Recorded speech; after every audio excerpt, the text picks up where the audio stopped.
Tim, good to see you again. Good to see you, Tim. Congratulations. Thank you. I was one of the journalists last night that applauded Shawshank Redemption at the end of the movie. I don't do that too often. Oh, that's to nice. join in. You're jaded. Jaded at the end of a film and applaud. And the reason for that, and I'm not being patronizing, Tim, I enjoyed every frame from the ink spots in the opening credits saying, if I didn't care, which society really didn't in the 40s and 50s, and many times about these guys, to the end of the film, which we're not going to give away. But congratulations. Thank you very much. Why this script? I know you must get tons of scripts to read, but why Shawshank Redemption? Well, because it was so moving and so, at the end, so exhilarating, so inspiring. It's a great story, and it's not just about prison. It's about the limitations we place on ourselves in life, and the limitations, more importantly, that we allow others to place on us.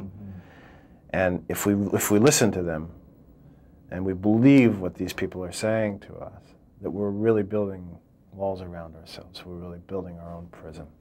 You know who's getting that? The women critics.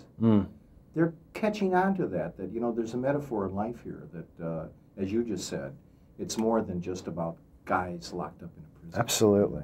And I can see why women critics would get that first, is because who is told from childhood that they are not a certain type? I mean, my kids playing, my daughter playing, my stepdaughter playing right now with computer games.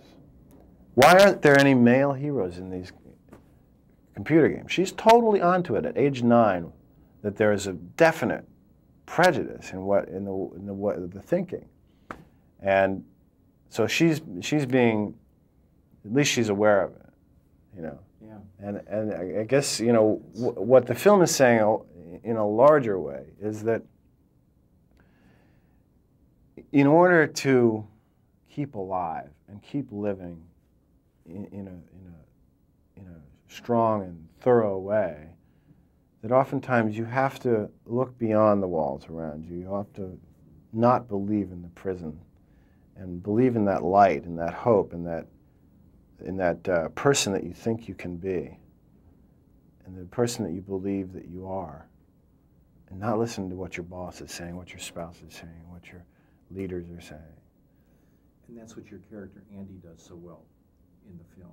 But about prisons, and I know actors have to prepare, did you personally learn anything about the system? I learned a lot. I learned a lot from talking to prisoners, and more, I learned a lot from talking to guards, people that work in the prisons, that know what's wrong with it, know what's wrong with the prison system, and will tell you honestly.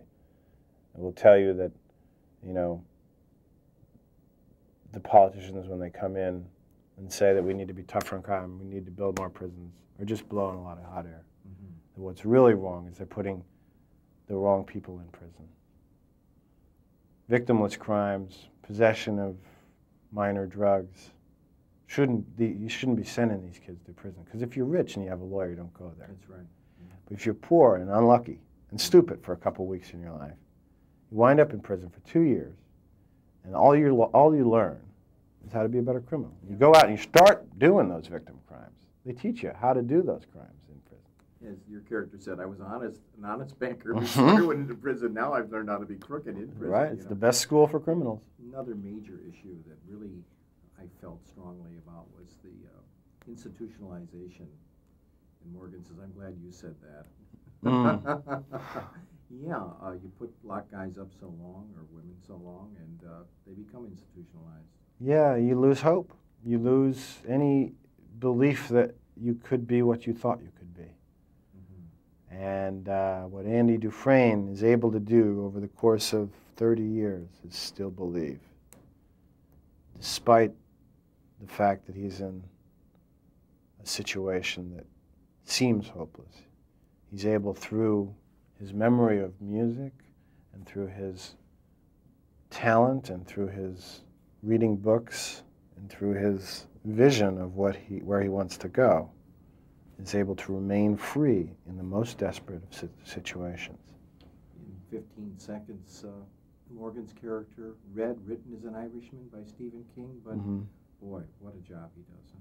Terrific, terrific. And it was golden working with him, because every different take of a particular scene, if I changed it a little bit, if I colored it a little bit differently, he would go right along with me, and I with him, and it was just a joy working with him. Well, he said you both had, this was a plum role for both of you. I think the plum may turn to gold. Thanks a lot. Thank you.